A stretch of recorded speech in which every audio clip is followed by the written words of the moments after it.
this rather snappy, won't you? I have some very heavy thinking to do before 10 o'clock.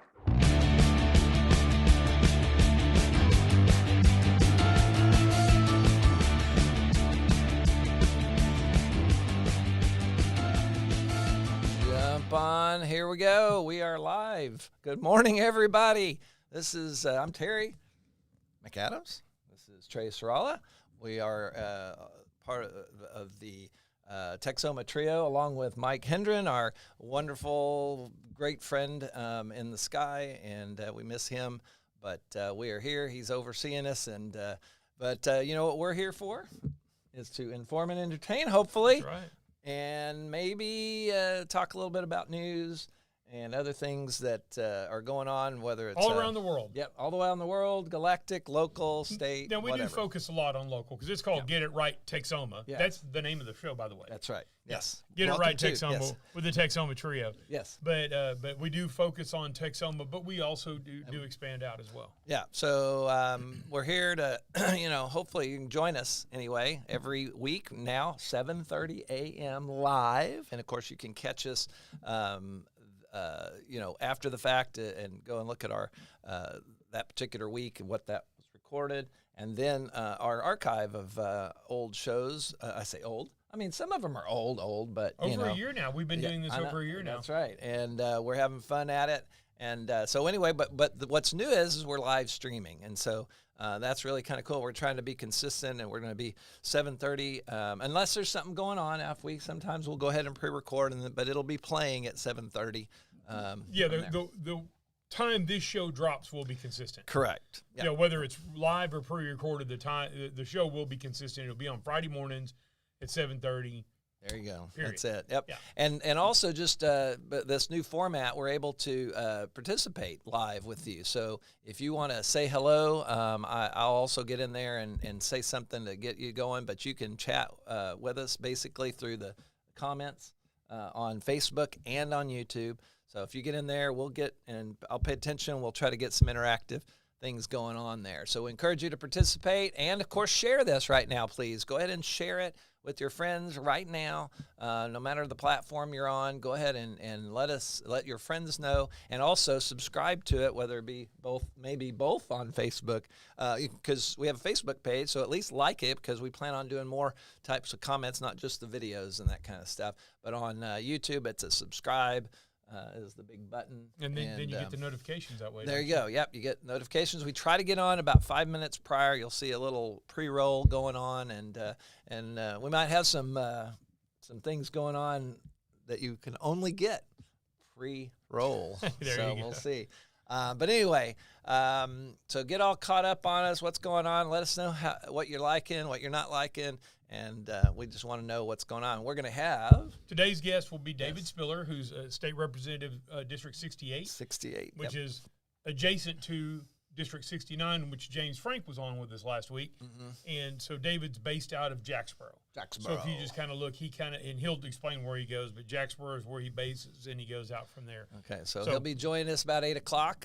So in the meantime... Yeah, it's great to have another state representative, because David and James, while they work very closely together and on bills and things like that, they also have different focuses. Yeah. As James talked about, James focuses on school, healthcare, that sort of thing more. And I think David tends to focus more on border and immigration.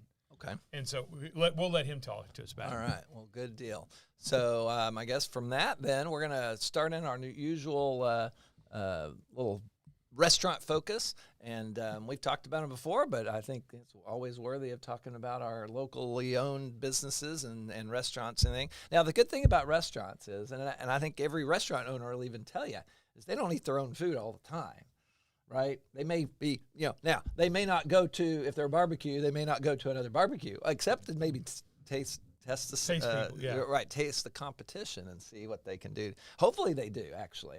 I would want them to, right?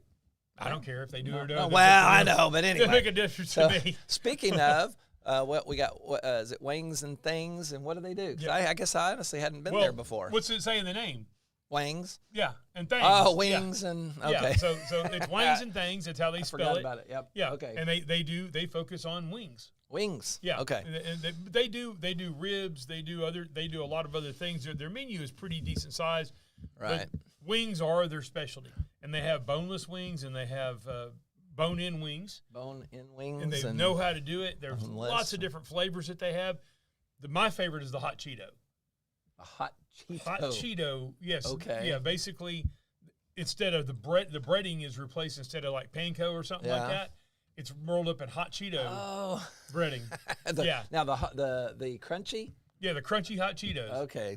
I guess that's the only way they come. Yeah, you couldn't. I'm not a Cheeto connoisseur. Yeah. But, well, hey. and I don't just eat bags of Cheetos, but at Wings and things, their crunchy hot Cheetos are pretty damn good. Okay, so they roll it up and that's how they bread it. Yeah, okay, that's how they bread cool. it. So they're on Martin Luther King Boulevard, East Side Drive. Depends on how long you've been around Wichita Falls, but they're farther out. They're out pretty close to the end of where East Scott and Martin Luther King Drive meet. They're not all the way there, but they're out in that direction. So check them out. So if you turn on Martin Luther King, keep going. They're on the east side of the road. Okay. Just keep your eye out for it. And it's not like you're going to miss it. It's right on the road there. It's where Ray's Rib Shack was for many years too, if you're familiar with that area. Right. Okay. But so if you're heading south on Martin Luther King, then you'll run. It'll be on the east side of the road. If you're coming from the south, you could turn on East Scott to Martin Luther King, and you'll see it. It'll be on the right-hand side of the road. But I bet you that's unique enough. You could Google it. You could Google it. Yeah, and everybody's got maps these days. And like I said, it's a big blue building. You can see it. Yeah, Wings. Wings and W-A-N-G. And you can call in your order. I would recommend that. If you don't want to wait, you can call your order in and go by and swing by and pick it up. They have a drive-through, and they have a walk-in. All right. So Wings and Things. Check them out. All right. So what's next here? We've got on Thursday, July 24th, which would be, this is the 18th, so sometime next week. Next week, Thursday. 2 to 5 at the Community Health Care Center. What are they doing? They're doing free sports physicals. Ah. So if you are... Oh, there it is. That's what it says. Yeah. Yeah. If you are a middle-age or high school... Middle-aged? Yeah. Middle-aged? Middle school or high school athlete, you have to have a sports physical to participate. I remember that. Yep. It's just part of it. Yep. And, you can go, of course, you can go, there you go. No. I like the way you cup the hand, too, even. Turn your head and cough. So anyway, matter if you participate in athletics, you do have to have a sports physical. And you can go to your primary care physician, your pediatrician, whoever. But this is free. You can go to the Martin Luther King Center. The Community Health Care Center at 200 Martin Luther King Boulevard. Okay. And they will give you free sports physicals from 2 to 5 next Thursday. All right. And you can also go if you participate in youth league. Some of those require sports physicals as well, and youth league athletes. Oh, okay, will be available. like soccer at the Greater Wichita Wichita Falls. If they require it, I don't know if they do or not. They probably do. I mean, just from a liability standpoint, Yeah. you want to make sure you don't have a kid with a bad ticker out there. Yeah. Okay. But anyhow, so that's an opportunity. July 24th, 2 to 5. So hey, it is summertime, so it's during the week, and go get that done. Get it done because 2 days will start for football. I imagine within a week or so. Oh, wow. For high school, at least. Okay. So, by the way, I'm wearing a red shirt this morning, and there's a reason behind that. Okay. I want to talk about Redneck Culinary Academy. This is we have a uniform. It's not strict dress code. Uniform of the day. We should have we have a dress code. We tend to wear, not always, during the wintertime, a lot of times we'll wear overalls. Don't always have to wear overalls or jeans, but then either a white or a red shirt. And what Redneck Culinary Academy is something I've been involved in with a number of years now. We're based out of Burke Burnett, Texas, but we're called Redneck Culinary of Wichita County. And the word academy is kind of a tongue-in-cheek. We're not really an academy. We don't teach. What we do is Well, you can learn if you can join learn, up but with you. yeah, No, I know. we're not bringing students in to teach them. But we need members. We always need volunteers. And what we do is we focus on cooking for veterans, first responders, and that sort of thing. So we give we do a lot of charity cooking. Okay. And so it's a great organization, a great group of people to get out there. Our specialty is catfish. We do fish fries, but we also do chicken fried chicken, chicken fried steak, and that sort of thing. So and chicken fried chicken. Chicken fried chicken's good. No, I know. I'm just Or chicken fried pork. No, We've done chicken fried pork too. It's just funny. My wife and I, Lucy, we were talking about that. Well, it's chicken fried steak, but it's really steak. It's just fried like fried chicken. It's fried like but chicken. then it's redundant to say it's chicken fried chicken. Yeah, but you don't drop it in oil. That's the difference. Like there's a fried chicken, technique. generally fried chicken traditionally is dropped in a vat of oil. It's cooked in a vat. See, Miranda's over there nodding because she. I bet you cooked some fried chicken in your day, haven't you? Yeah. You cook it in a vat. You submerge it. Okay. Whereas chicken fried steak, chicken fried chicken, chicken fried pork is cooked on a flat top. Oh, okay. Yes, there is oil involved, but it's not immersed. Okay. Oh, yeah. That's why I'm not in the Redneck Culinary Academy. So yeah, I don't know what you the need to heck come I'm and learn. talking about. Yeah. So, but if you are interested in volunteering, please get a hold of me.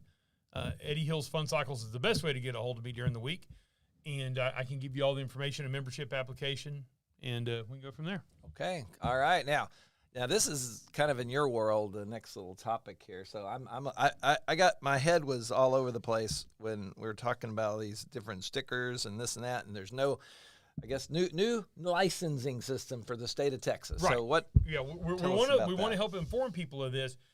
This began July the 1st. So if you bought a new vehicle, a car, motorcycle, trailer, since July 1st, you will notice you do not have a paper tag anymore. Okay. Paper tags do not exist. If somebody tries to print you a paper tag, there's something Call wrong. BS. Yeah, they should have permanent tags, and it is your license plate. Your vehicle will leave the dealership with a hard permanent tag. Okay. So it's the real one, the one that you're going to end up with. That's you your don't have to, license plate So number. they don't need to be delivered to you at home or delivered going to pick it up Not later. Not the tag. Not Right, the plate. Right. Not the plate. But you will have to go out there. The registration sticker. Okay, we'll end up That's showing what the okay. registration sticker is what turns that plate from temporary to permanent. And then what do you use in the meantime? You got the plate. No. I know you have the plate, but if you get pulled over, they're going, "Hey, why don't you have a sticker?" Because I just bought it. You Right. have a you have a bill of sale and a temporary registration. Exactly. Of some It's the same sort. thing Okay. as you do with the paper tag. Okay. Nothing's changed. People get so confused about this. The only thing that's changed is instead of a paper tag, You won't have the a sticker hard tag. on the windshield, right? That's the or not, or are we putting stickers back on the plates now? No, I believe it goes on the windshield. Okay, now. okay.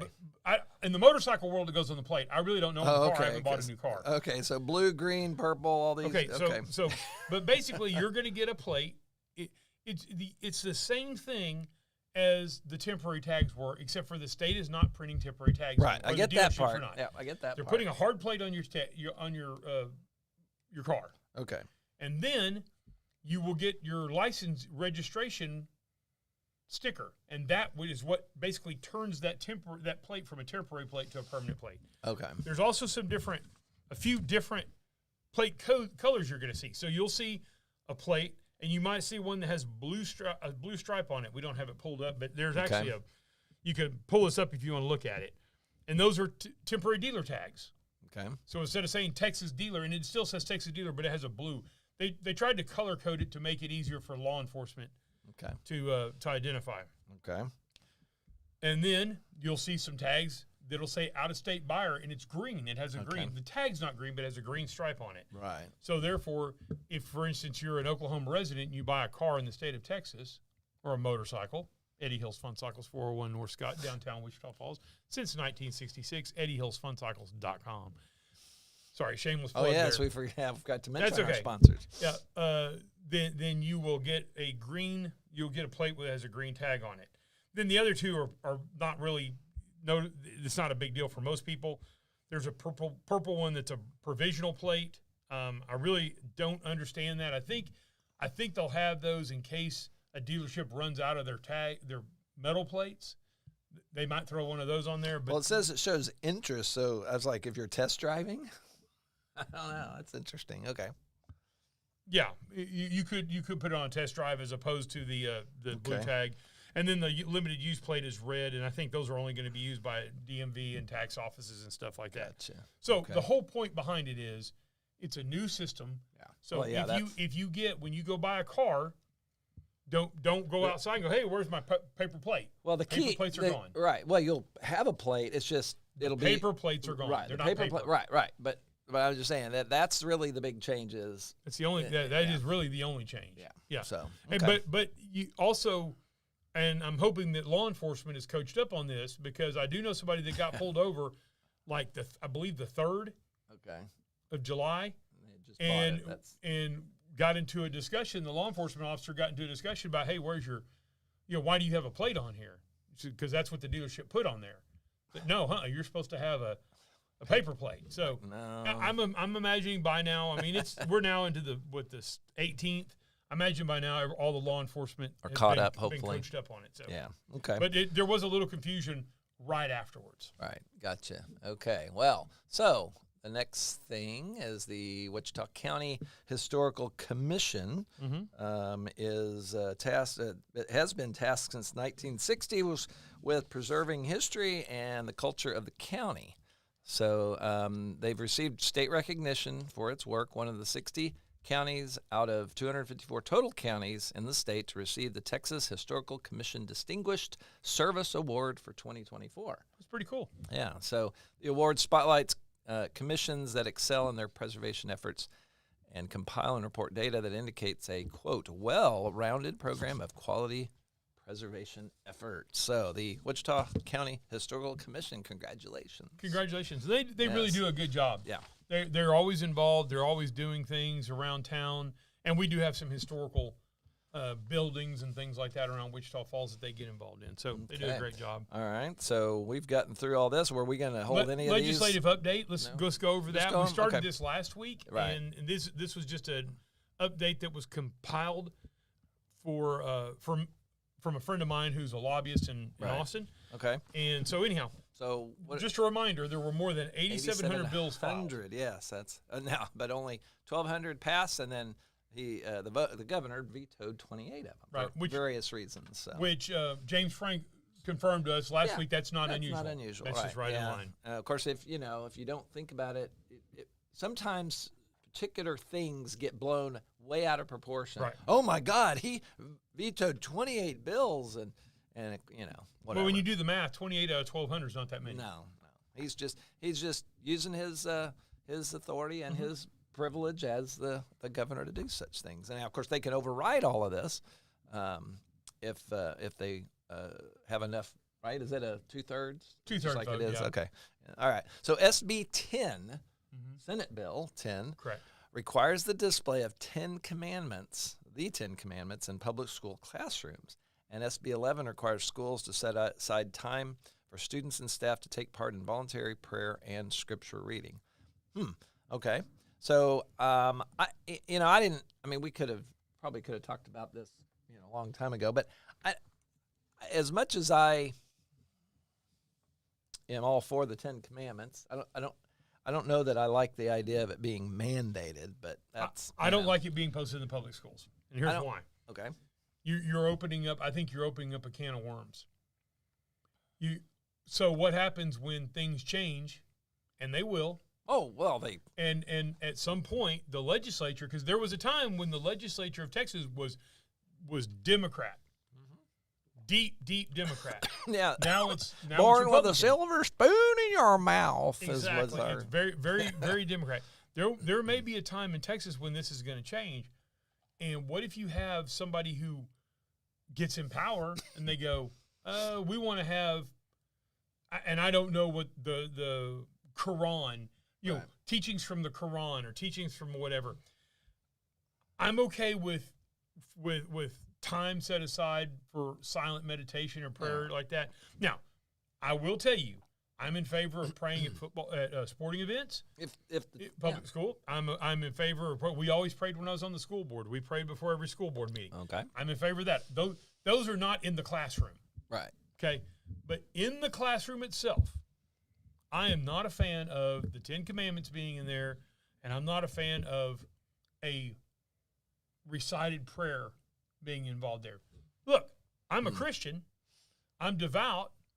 I believe I'm spiritual, but I also know and recognize that while our society is based on Judeo-Christian principles, we still have an open and free society when it comes to religious freedom. Right. Well, I just don't like the idea of it being mandated. That I guess that's what what I'm getting at. But if a particular school, because of that particular that community wants to do it, I don't see a problem with that. Oh, if a local Right. yes, if the local school district decides that you can do that, I don't. And so then, but in order to do that though, you kind of mentioned, then if a particular like there was a big controversy down in the Dallas-Fort Worth area of a new housing development being put in that was being promoted, and it's owned, and it seems like they may be promoting for a Muslim community. Right. And there was a lot of pushback on that because they were concerned that it might be, trying to implement Sharia law and these kinds of things.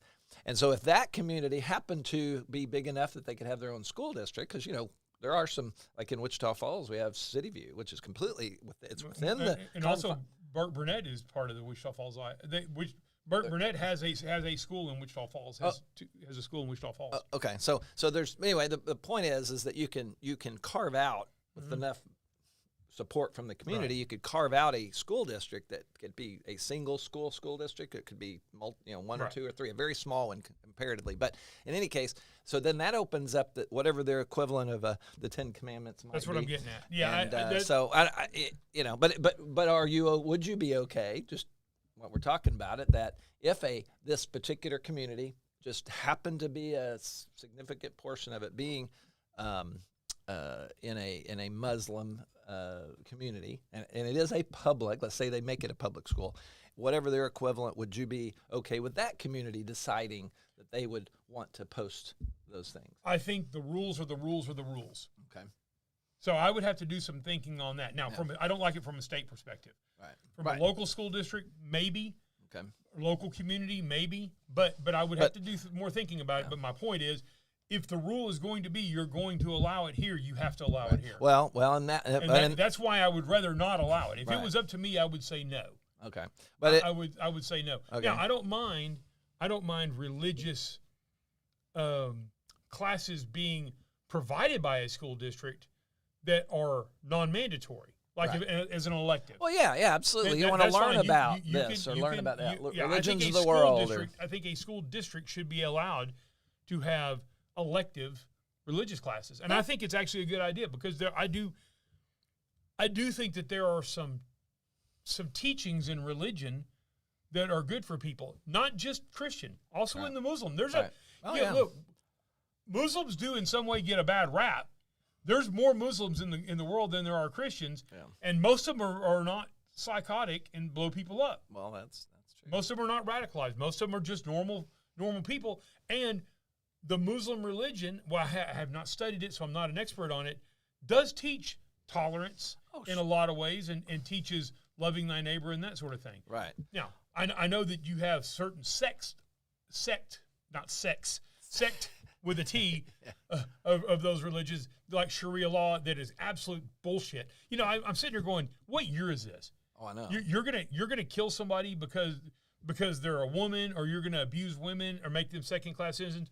You're gonna throw somebody off a bridge because they're gay. I mean, that shit is insane. Yeah. In 2025, it was insane anywhere, but it's really insane now. Yeah. So there is some of that, but not all Muslims are that way. So we can't paint that broad brush. No. But I'm in favor, if it's a public school, I'm in favor of keeping that stuff out of the classroom. Right. Well, unless it's an elective. Well, SB 10 was passed and by both houses of the Texas legislature. I think this will end up in the Texas Supreme Court. And it may end up in the U.S. Supreme Court. Okay. Well, all right. So SB 13 gives school boards final say over the materials allowed in public school libraries, which I've got zero problem with this. This is how it should be. School boards final say. Yeah. I mean, what was there? What? Okay. Prior to this, what? The librarian made a decision. The school librarian. There have been a lot of. I don't know of any in Texas. There may have been. There have been instances when there have been some very controversial, very, very sexual, very sexually graphic. Somebody has two books. Mommies, I figure, something like that. No. I'm talking about. I'm not talking about just the title. I'm talking about the inside the book is very graphic. Right. Okay. You know, if you want to see something funny, Senator Kennedy out of Louisiana, go watch the hearing where Senator Kennedy is describing a graphic sexual novel or book that's in there in that his old country accent talking about. And he gets very descriptive about. I mean, he's reading the book, and it is kind of funny. Right. So, my point is, I think I'm big on this, and I think that this is absolutely how it should be. That's why you have school boards. But wait a minute, though. Is this saying then that prior to this, and of course our special guest just arrived, and he's probably maybe a little more versed on this than we would be, but since it was his group that passed all this stuff, but. So before this, are you saying that the librarian said, "Okay, we can have this in the library," and nobody could override that? The school board couldn't. The school board would not. Generally, the administration could, not the school board. Really? Yes. What? Because that gets too detailed into the school board sets policy at a school district. Well, the policy says we override. I don't know. I'm simplifying that. Basically, the school board has one employee, the superintendent. And by the way, you could fire the board could fire the superintendent for allowing it. Right, but just to let you know, remind everybody, this man right here was the president of the WFISD school board. Right. I have some experience. Right, so he has a little bit. So he knows a little bit about this. I know something about school boards. Yeah, and so he's an authority in that, and maybe not on the absolute latest of stuff, but he definitely has been there. So that's not. I don't know. That just seems nuts to me that we have to go and pass a law that states that the school board can. But I guess it, from a practical point of view and understanding the bureaucracy that's there for a reason. That doesn't mean bureaucracy is always bad. But anyway, okay. So, all right. Well, our special guest is coming. Yeah, I was going to say he's just a few minutes early. If you're okay, would you come on in, David? Yeah, we're live right now. Yeah, we're live, and we instead of Memorex, we're doing it live. That's an old reference for you got to be old. How you doing, sir? I'm great. And so you can see Representative David Spiller. Yeah, confidence monitor they call this, so you can see how you look. Great. Well, and I don't know if I want to look up there or not. You guys look great, but I can't speak. Yeah. So we started this last week before James Frank was in with us last week, and we started this and we went through. I got a update from a lobbyist friend of mine, and he does kind of a bill roundup. All right. And it's not every bill. I went through and cherry-picked the ones that I thought were interesting and things like that. There's a lot of bills. There's a lot of 8,700 attempts and then files. 8,700 filed and over 1,200 passed, and the governor vetoed 28, which James told us that ratio's about normal. Probably. He's been around longer than I have. Yeah, so, exactly. At least in the legislature, so he might know. But I know that, so now you and James, obviously, you're District 68, he's District 69. Right. You work well together. You serve a lot of the similar type people. People if you're not from this area, people that live in this North Texas area tend to be very similar. And we are very different than people that tend to live in Houston and Dallas and that sort of stuff. And he picked up several when we did redistricting after 21, and we came back the previous session in the 88th. He picked up several of my counties. So the folks that I represented before, I passed them off to him, and so yes, we have a lot of overlap there. Yeah, a lot of very similar constituency. So, but you tend to be. It's like everybody else. People have their areas of focus, and James tends to focus on healthcare and schools, public school, and that sort of thing. And I understand everybody focuses on everything a little bit, but you have your more latest focus. You tend to what tends to be more your focus on when your bill and your legislation that you. The last few sessions, primarily it's been Board of Security. Right. I've kind of been the Board of Security guy in the Texas House, and so we did SB 4 the last session, and of course we recently had a ruling from the Fifth Circuit on that. I can talk about that and probably where that's going to go. In fact, I got some new information on that yesterday. Well, let's just go there. SB 4, explain it real quickly to people, because I love this bill, by the way. I do too. Yeah. I do too. Yeah, and I appreciate you bringing it. So, but that's the bill that created a criminal offense for the state of Texas, not just under federal law, but it's not inconsistent with federal law. It's not. It's the same type of thing. And so we created the offense for illegal entry, illegal reentry, and violation of an order to return. And so what it says, it's a Class B misdemeanor, and it's designed that way so that it's not preempted by federal law. It's not in conflict with federal law. So we had to be drafted very carefully so that we stay away from those problem areas. And I think that we did, and that will play out. But it just basically says for a Class B misdemeanor, if someone crossed into our state from a foreign country and did so at a place other than a lawful port of entry, in other words, just crossed the river, did whatever, then that is a criminal offense. But now there's a 2-year limitation period on that, so we're not going after somebody's grandmother that's been here for 50 years. You can't do that. But you would say if someone crossed, and you could prove, beyond a reasonable doubt when they crossed, how they crossed, where they crossed, people that were with them, that type of thing, then you could prosecute that. But those people are taken, they're given all their rights, they're taken to a magistrate, and the magistrate not only arraigns them and tells them what they're charged with, sets a bond, provides a interpreter, does whatever they need, but they also say, look, the court can make a determination that you probably did this, and if so, gives them the opportunity, they're not ordered to, but gives them the opportunity to agree to go back. And so if so, they would be processed and would be sent back.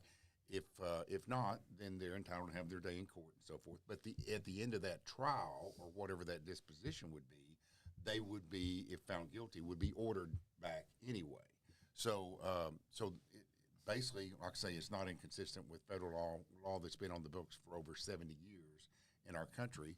And so in alignment with the Arizona case. And so that bill passed. It's been to district court. We haven't had a trial yet. That was scheduled in this month now, but actually was postponed because it was on appeal. Temporary enforcement was on appeal with the Fifth Circuit in New Orleans that oversees this particular area. And it's already been procedurally to the Supreme Court and back. The Attorney General indicated that when they had a 3-judge panel, and they ruled against us 2-1 for temporary enforcement. Finally, it's taken months and months to get there. But I actually think what we'll do, rather than just appeal it to the Supreme Court, is ask for an en banc hearing, and that's when you have all of the justices hear that for temporary enforcement, and we feel very good about that. And in the unlikely event that they rule against us, we still feel good about going to the Supreme Court. But we're just trying to get this enforced. And, of course, now that President Trump is in place, and we've had the lowest number of illegal crossings in the history of our country this past month. We feel good about where we are, but SB4 is still very important, and we need to be able to enforce it and allow law enforcement in Texas, because Texas needs the absolute and has the absolute right to secure our sovereignty, to secure our borders. So. Well, and by the way, the reason that David sounds like he knows what the hell he's talking about when there's all this legal stuff is because he is a lawyer. Right. Yeah. So now, I don't do immigration law, but I dance around it. And but you understand when you say ad bonk and gonk or whatever it is, and I'm like, yeah. But he knows what he's talking about as far as legal procedure. Right. By the way, I'm so glad somebody smart like you figured this out, because I can remember being on the radio, and I'm pretty sure it was maybe James's first term he was on the radio with us. And my whole thing back then was, I was like, well, why don't we get him for trespassing? Because the fact is, because they go, well, it's the state and federal. It's like, yeah, but they had to go onto somebody's land to get here, or state land or something. So why wouldn't we be trespassing? So obviously that didn't work, but you came up with an idea that it's. Well, you can. And that's what we did, and that's really the only remedy that we had as a state crime, is to charge someone with criminal trespass. The problem with that is, again, that's a Class B misdemeanor.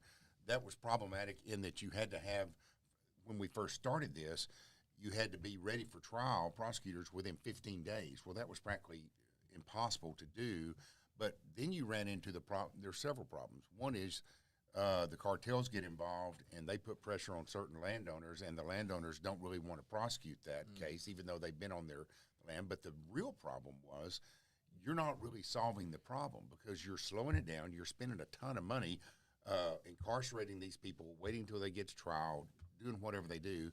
99% of the time, they plead to time served, so they get out eventually. But when they get out, they're not returned and they haven't committed a crime that is a deportable offense.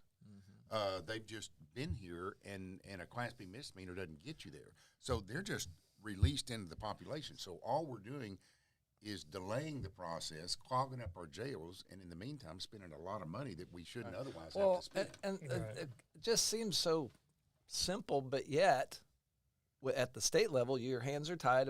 Certain things can't any of the laws you guys pass can't conflict with the federal law, and I don't understand as long as it doesn't. I guess anyway. That's the part that you guys have to figure out, and I'm glad that you're doing that. But also just on the thing though, if they came across and you trespass them, well, what if they got on the land and got onto a public road? Right. Now, they're off. There's right. I mean, there's because doesn't trespass. You know, my experience watching YouTube is that if you're asked to leave and you leave, or if you've already gone through, then can you go back and trespass anybody who's already gone through, even though they shouldn't have been there once they're outside of your property? Yeah, it gets very tricky, Yeah. and it's complicated for a prosecutor. Although I deal with a lot of the prosecutors down on the border, and some of those folks in county, we have regular discussions, and they keep me apprised of here's what's going on and what they're doing. And so it's been a great learning thing for me, and it's just like. And of course, I like what you said about YouTube. I think maybe I could do brain surgery if I watched a YouTube video. And I mean, you'd be surprised what you can learn. But well, now let me ask you, and this goes back from. No offense to all the brain surgeons I out did. in the listening area. Sorry about that.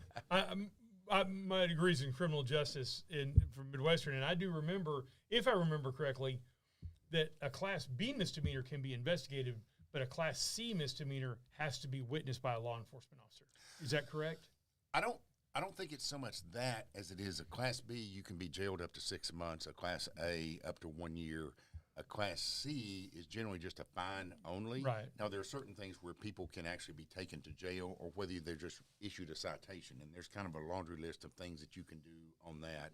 That gets kind of complicated. But a Class C is like, don't do that again. Right, but the reason I think I remember that is because, like, in other words, I can't call a police officer and say, "Hey, my neighbor speeds up and down my street every day," and then go write him a ticket. Right. He has to witness. Well, and in most instances, you have to have probable cause or reasonable suspicion to make a stop, like a traffic stop. Right. And so officers need to be able to observe that, and they have what's called an on-view offense, in which would give them reasonable suspicion or probable cause to issue the stop, and then people can technically only be arrested when there has been probable cause determined by the officer. Here, with SB4, back to that, you've got to have that determination by the judge, by this independent magistrate, before you would get this order to return, and that's only if they agree to do that anyway. So, anyway, but back to your original question, yes, I've done a lot with Board of Security, and we just passed the big bill this session was on the SB 8, which required sheriffs to cooperate with our federal partners and participate in the Section 287G program to identify people in the jail, either under the warrant service model or under the jail enforcement model, or they could, if they wanted to do the task force model. We're not promoting that, but they could. But we provide funding for that. But it says that way they need to identify. We need to know if there are people in our jails that have already been arrested on other unrelated charges, if those people have federal warrants and ICE holds and ICE warrants issued against them. And what's happened is that many of these larger counties, they assume that, they think that may be happening, but they want to turn a blind eye. And the problem is those people are being released out into our communities and onto our streets when they have active warrants against them. So this just requires us to identify those folks and report that to ICE. ICE picks them up within 48 hours, and they process them accordingly. Okay, so, well, here's a question, though. So I'm assuming that part of this, the motivation behind this bill is to be able to give the state of Texas some form of enforcement that doesn't require interaction with the federal government in case we get another administration and they go the other way again. Correct. Right? Is that part? Okay. And so, and really, the problem is this. The problem is we're not the problem that President Trump has secured the border, Right.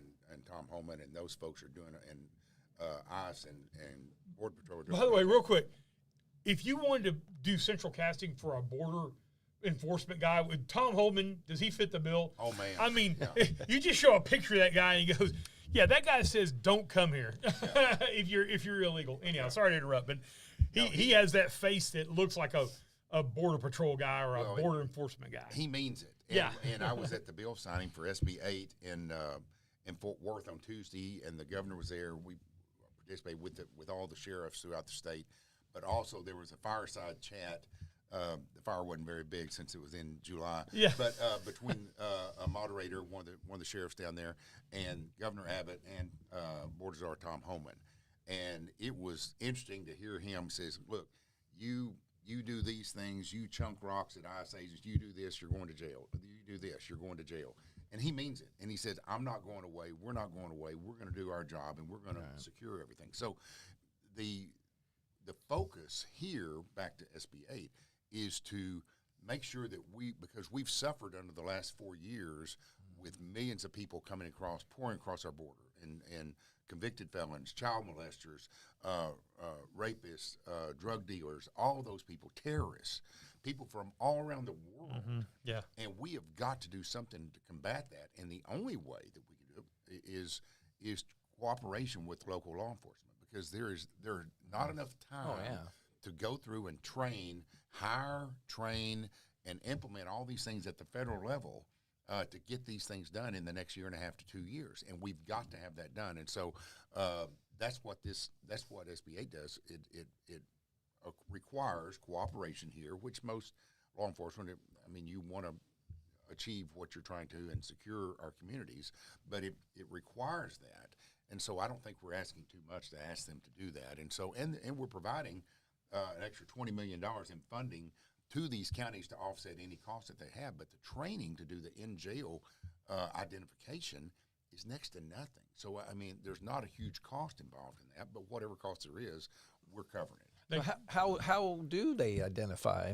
What would they have are to do? trained Literally, to utilize the database, tie into the database, and to identify these people. Okay. And it seems crazy because you go through in diagnostics and stuff when you book someone into jail, and this is just requiring them to check the federal database to see if there's a ICE warrant or detained warrant. Is there not a way that this can be just implemented in the software as you're running somebody through? Just it automatic, right? Because but it would be funding to have to be able to implement that in the software. Well, though, plus if it's you not have to there. tie in. You probably have, unfortunately, you have this government agency and this government agency, and you have 15 government agencies, and they don't talk to each other. Right, and that's where DOJ at a federal level was one of the things is they're trying to get technology made in here, and we got AI, we got all kinds of other tools available to us, and why we don't.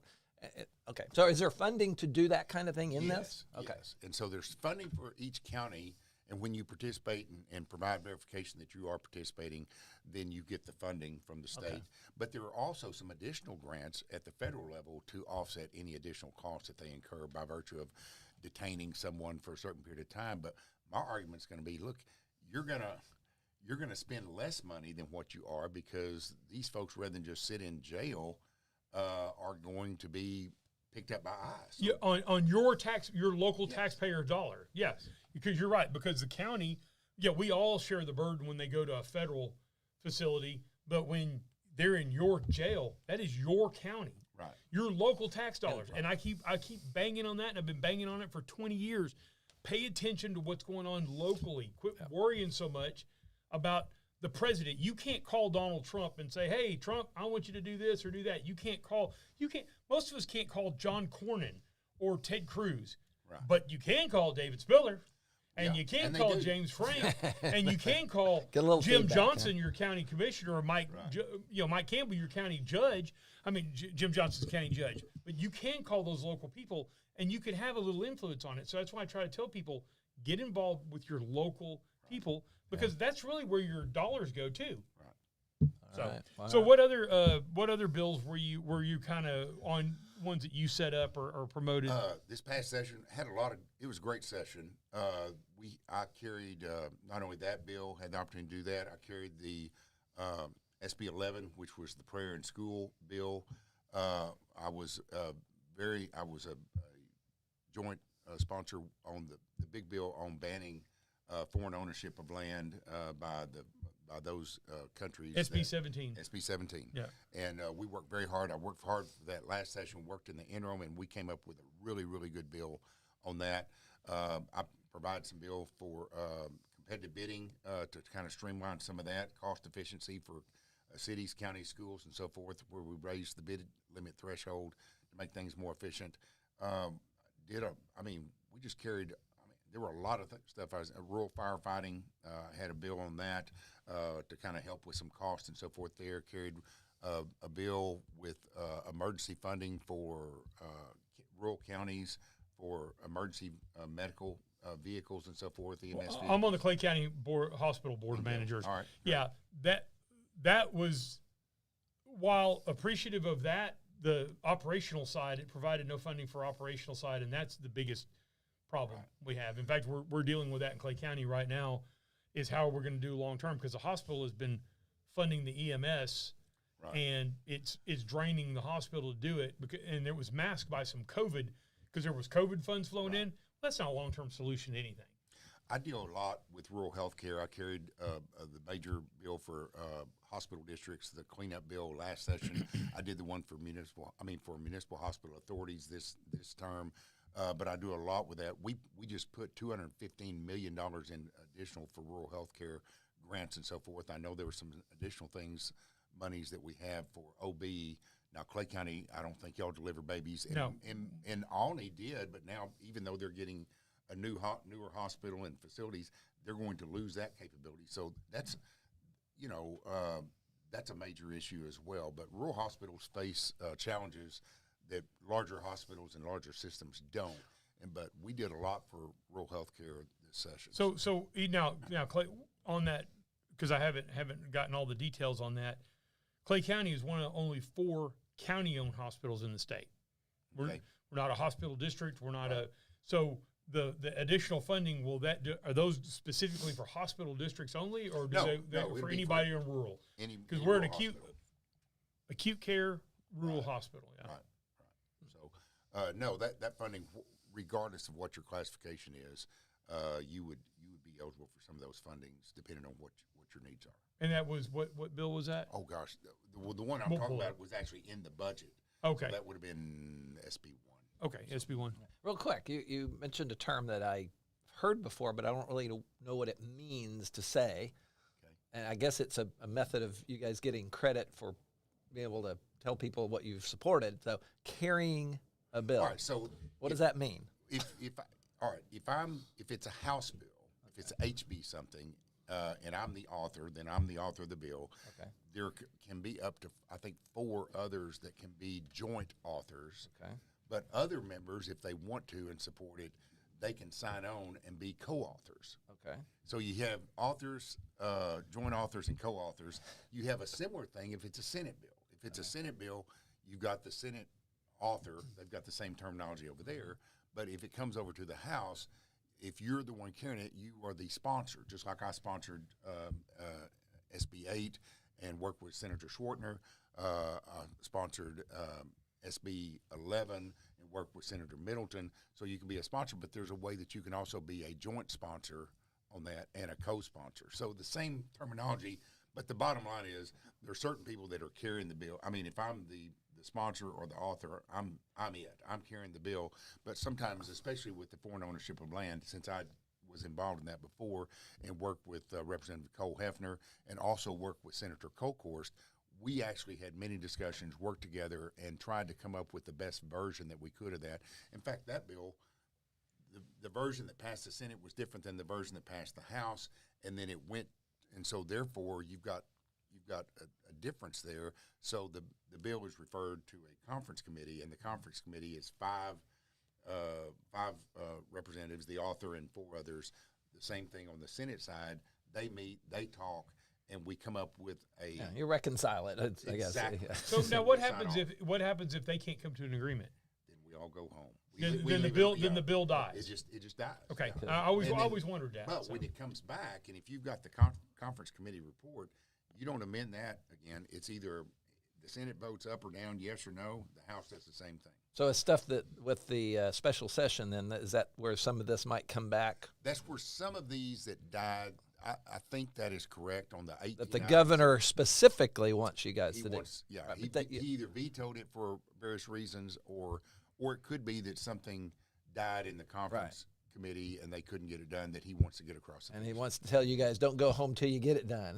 Maybe. And am I correct that generally most bills do have a committee hearing of some sort? Oh yes. And when you Well, at when least in you're- the House. Now, in the the Hou- Senate, yeah. they kind of have their own rules. well, They in the, make in the them up house as they go over there. in the house, but when you're carrying the bill, generally you will participate in the committee hearing as Yes, well, right? I will do what we call is, and we're getting into a lot of the weeds, a lot of the Yeah. terms, but Well, that's I think fine. it's That's still okay. interesting. People need to learn. Yeah, and so if I'm carrying a bill and I'm either the sponsor or I'm usually if I'm the bill author, then I will do a bill layout in committee, and that is that I will go in and there's not a time limit, but you basically lay out the bill, explain to the committee what it does, and answer any questions that the members may have.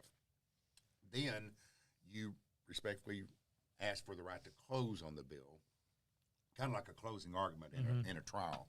And then you sit down, and then they may have other witnesses that are all registered, and they want to testify either for it or against it or on it. And on it says I'm not necessarily for it or against it, or if I'm a You're an state expert. employee, I can't really say yes or no, but I Right. can talk about it. Right. So And how it might affect your job or Right. whatever. Okay. and then you get to come up at the end and close, and you can also, in your closing, you can address any concerns. Sometimes that gets interesting.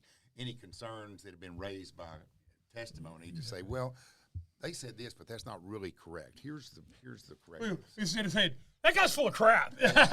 So Just say it carrying. in a nice Yeah, way. I know. So yeah. the term carrying a bill is in Usually that just means whatever you're the author or the you have some stake in it at some level. It's of almost like carrying the participation. football. Right, You're okay. in charge. So you're you can trying to get over the goal line. So there's multiple carriers. Can be. Yes, there's primarily one. There's Oh. primarily one in the House and one in the Senate. Oh, okay. So But I guess you have others that will help. And Okay. you'll see sometimes when we're covering a bill on the House floor, someone will be there, but there might be 2 or 3 other people around them. Those people may be joint sponsored or joint authors Right. and may be, helping out. And, if somebody asks a question from the back mic, you may say, well, here's the answer to that question or suggest okay. the answer. I mean, it's a team effort. right. Okay. It's a team effort. So, what committees do you serve on, or did you serve on in this last session? Okay, I'm on the Intergovernmental Affairs, which is a combination. The speaker came in and we consolidated some things and expanded some things. But what was county affairs and urban affairs has now been consolidated into intergovernmental affairs. And so I am the chair of the subcommittee of that committee on county and regional government. And so I was on that, and so it's just like a regular committee and running it. As a matter of fact, the bills that I had referred and what we heard and what we voted out and what the governor signed was not only more than any other subcommittee. The number of bills that I got to hear as the chair of that subcommittee were more than some committees heard for the entire session. Wow. So there were, I think we considered 130 bills out of just in that subcommittee and had more hearings than anybody, and moved things through. A lot of good stuff out there that were filed by Republicans and Democrats that were just good policy. A lot of them local bills that things need fixing, and they did a good job. And I looked at those, and if it was good policy and we could do it, we moved it. A good example of something that was a local bill that passed that James had talked about was allowing NATO students to have the start birth date of their country, Right. as opposed to Right. to Texas. Right. In other words, if your country starts kindergarten at 4 years old, you get to start kindergarten at 4 years old here. So when you go back, Based on their dates, right, not on based on their okay. dates, which is something that would make sense because why would somebody from Houston oppose it? It doesn't affect them one It way puts or them. another. So if they start school here, then they're missing. And they go back to their home country, then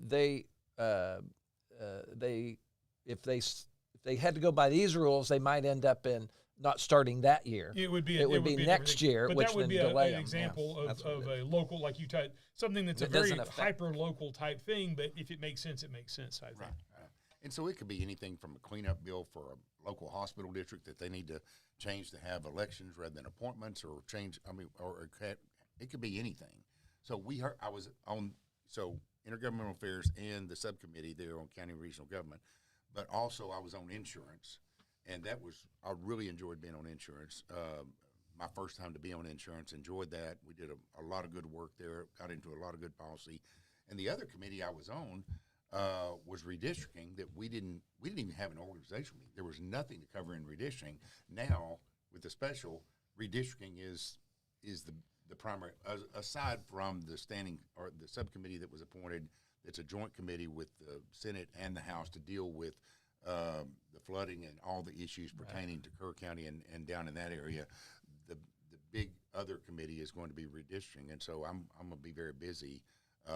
Anticipate being very busy on redistricting the next few weeks. That redistricting is a very interesting thing. I did it when I was on the school board, which is obviously a much smaller area, but it does have to be signed off. Just in case people know, a bunch of people can't get in a room and just say we're going to do it this way and that's the way it is. It has to be signed off, and I'm sure it does at that level. It has to be signed off by a judge or a. And redistricting at what are we Well, redrawing lines essentially, But right? it's only in Texas for congressional districts. Okay, so it is for the And- congressional districts. And the Okay. DOJ has come out and said, look, there's based on a case. Again, we get into lawyer stuff, but based on a case that was a Galveston case that was recently was ruled on by the Fifth Circuit last year, and based on that, it had to do with minority coalition districts, and as those were determined under the Voting Rights Act, and so there's been a shift in an interpretation of what is involved in that, because there were certain safe things that were done to create and maintain these minority coalition districts. Well, what the Fifth Circuit has said is that's not the standard, that's not the deal. We're not doing that, and so because of that, you have some districts that are created with a minority presence in maintaining something, and that's not really should be the focus. Right. And so as long as it's done, you can divide things based on political lines, but not based on race and so forth. So that's really what's going. There's a lot of law that's applicable to that.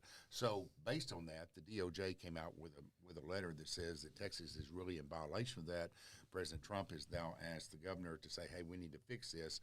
And so we're probably going to draw district lines and redraw them on the congressional level. And my guess is, and I haven't seen anything, haven't heard anything, the bill's not been filed yet, but the way redistricting works is you can't just fix something over here without it affecting everything else. Yeah. So it's probably going to affect darn near every congressional district in the state. Because basically you have a number of people in the state based on that population that for a census, then that determined how many representatives we have. Right. And then among those representatives, you draw by population. You got to get an X number, a rough number in each district, and it might be like in Dallas, Fort Worth area that much smaller physically, geographically a smaller area. You might have multiples in a large metropolitan area. You might have multiple representatives in that area, whereas out here, you have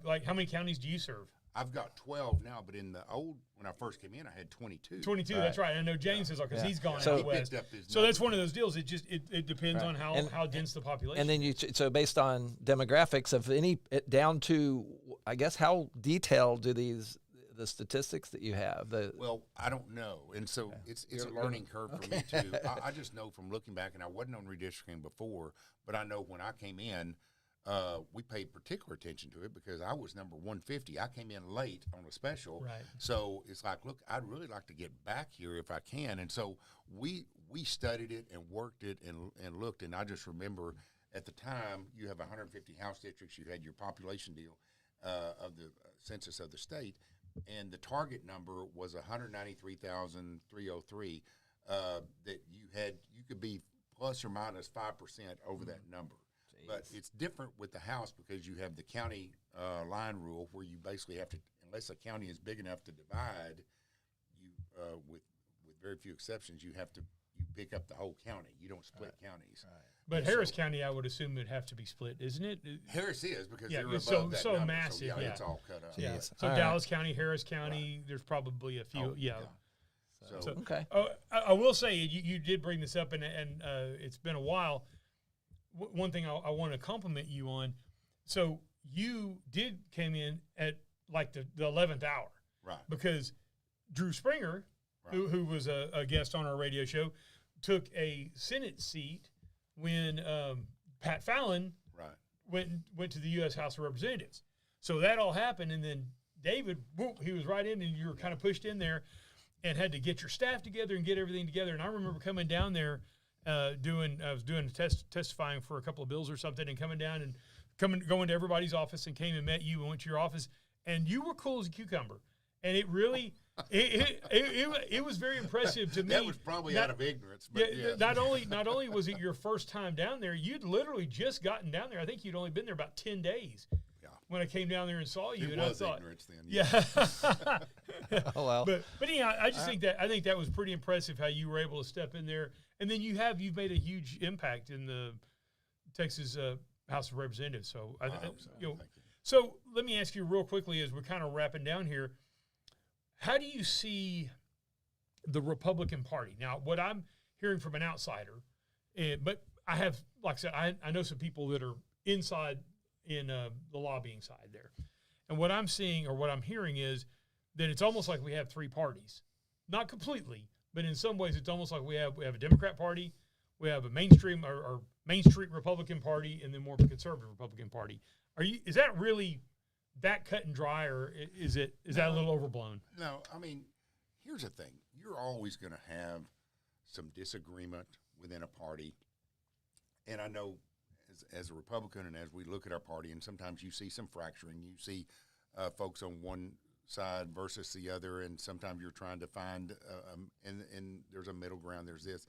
And as Republicans, sometimes it's frustrating because you'd like to get everybody on the same page, and many times we can and do, but it's sometimes we forget. We turn around, we look at the Democrat Party, and it's the most fractured thing, at least in the Texas House, that you've ever seen. Really? Okay. You can't even, when we talk about, well, we need to talk to the Democrats and see and have a discussion. You can't do that because they are so fractured. You've got this group over here, this group over here, this group over here, and these over here, and they're going to they align. don't agree at all. And Right. They're going to So align. it's harder to work across party lines. Oh, in that. completely. Yeah. And so, at least with Republicans, we may have our faults, but we can at least have a conversation with everybody in the room. So, you're always going to have factions and groups and people pushing it, and that's okay. I mean, that's okay. That's part of our system. It's what makes our system interesting. Yeah. I do think, I have said this over and over, I do think that, in my opinion, I think there's a little too much centralized power in the Texas system. I think the governor has a little too much power. I think the speaker has a little too much power, and I think the lieutenant government has a little too much power. You may disagree or not agree or disagree with me on that, but I do think, and then sometimes those committee chairs have a little too much power. Right. I would just like to see us at some point distribute that power just a little bit, dilute it a little bit, not a ton, but like if you have a committee chair that's, am I correct on this? If you have a committee chairman that doesn't want to hear a bill, that bill's not going to get heard, right? Right. So one person You're can correct. basically make a decision where a bill gets heard or not, and that's in a committee. No, we're not even talking about the floor.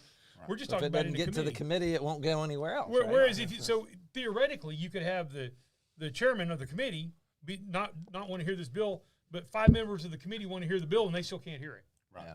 And No, that is I think that's too much power. Well, I will say this. In the House, I can speak to the House. The Senate's a completely different animal. But to the House, Speaker Burrows has done a very, very good job. We passed for the first time, said we're not going to have Democrat chairs of committees. We haven't. There are some Democrats that are chairs of subcommittees, but that's fine. And there's some that are vice chairs. That's fine. The vice chairs they They can't pass a bill. They can't stop a bill. They don't have a decision whether or not a bill is heard, as you described. But I will say this: under Speaker Burrows, I had full authority and autonomy. I would communicate with his staff and let them know, here's what I'm thinking, here's what I'm wanting to do. But I had full reign to do whatever I needed in my committee, and he empowered me to use the best judgment that I could in moving those bills and moving them through the system. So, and I tried to involve the other members of the committee. We had those discussions. I can't speak for everyone, but we did that and tried to come up with where it was. I tried to build a consensus, and we tried to work together. And so, and like I say, my committee was different because you don't have a lot of hardline policy, although we had some contentious bills. I'm not saying we didn't. In fact, a couple of them were mine. So, but nonetheless, we did that. But I will say this: it worked very well under Speaker Burrows in the House. That I don't have any complaints with what he did in that regard. Okay. Well, cool. Well, man, there's so many more questions I have. I started thinking about AI questions and Let's don't get too far No, I into know. my head. That's I defer. But anyway, well, that's it's really great to have you here. Now, obviously, you're going to go back into special session for a period of time, but then once that's over, you won't be in session at all next year. Well, I hope not. Yeah, Well, hopefully, I mean, you should. there's Theoretically, you emergencies. shouldn't be. Yeah. Don't you get a bonus when you show up? But your staff, you do have some staff members that work year round. Yes. So if somebody has a question or a comment or wants to get a hold of you, what's the best way for them to get a hold of somebody in your staff? Just call my office 512-463. I should know the number. I'm drawing a blank. You could but Google anyway, search it. Yeah. Yeah. But Just anyway, call the my Austin office talk or the to local Susanna, office, which is the. Talk to Benjamin. Oh, talk Susanna to Feathers Josh. Oh, yeah. is still your chief of staff, or Oh yeah. yeah. She's really nice. Really. She does a fantastic job, and we've got a couple guys here for the session. Ben and Josh that were working during the regular session. They're going to be here for the special. I think we lose Josh. He's going to law school. I guess he thought law school was more important than being a staffer. But anyway, we lose him. I think Benjamin will stay on. But so we have a very limited budget on what we can do in session. I mean, during the year, we have a little bit more funding during the session. But outside of that, but I think generally we'll have a couple people be Susanna and Ben, and so we're happy to help. And we deal with a lot of constituent concerns. You talked about who to call. We deal with federal stuff too. I mean, we deal with whatever people can't get a hold of their congressman or their senator. So they got my number. They call me. Yeah, well, but please try to limit it to something they can do. Don't call them griping about the teacher spanked your kid or something like that. I mean, you're limited on what you can do. Yeah, I'm sure. Yeah. I'm sure you do. Right. Representative Dave Spiller, thank you very much for being in. We really appreciate it. Well, hang out. We'll get here and wrap it up. We need to wrap it up. Yeah, because next we're week a little is long. Yep. Ron Kitchens. Ron. All right. Yeah, Ron Kitchens he's the president and CEO of the Wichita Falls Chamber of Commerce. Yeah, he's got a lot of big news in Wichita Falls. Well, I believe we're up to are we up to $1 billion in local? I believe we're up to $1 billion in local construction in Wichita Falls. Oh, that's great. Of industrial construction, commercial. I couldn't get the word out. Yeah. Commercial construction. All right. $1 billion. That's never happened. That's great.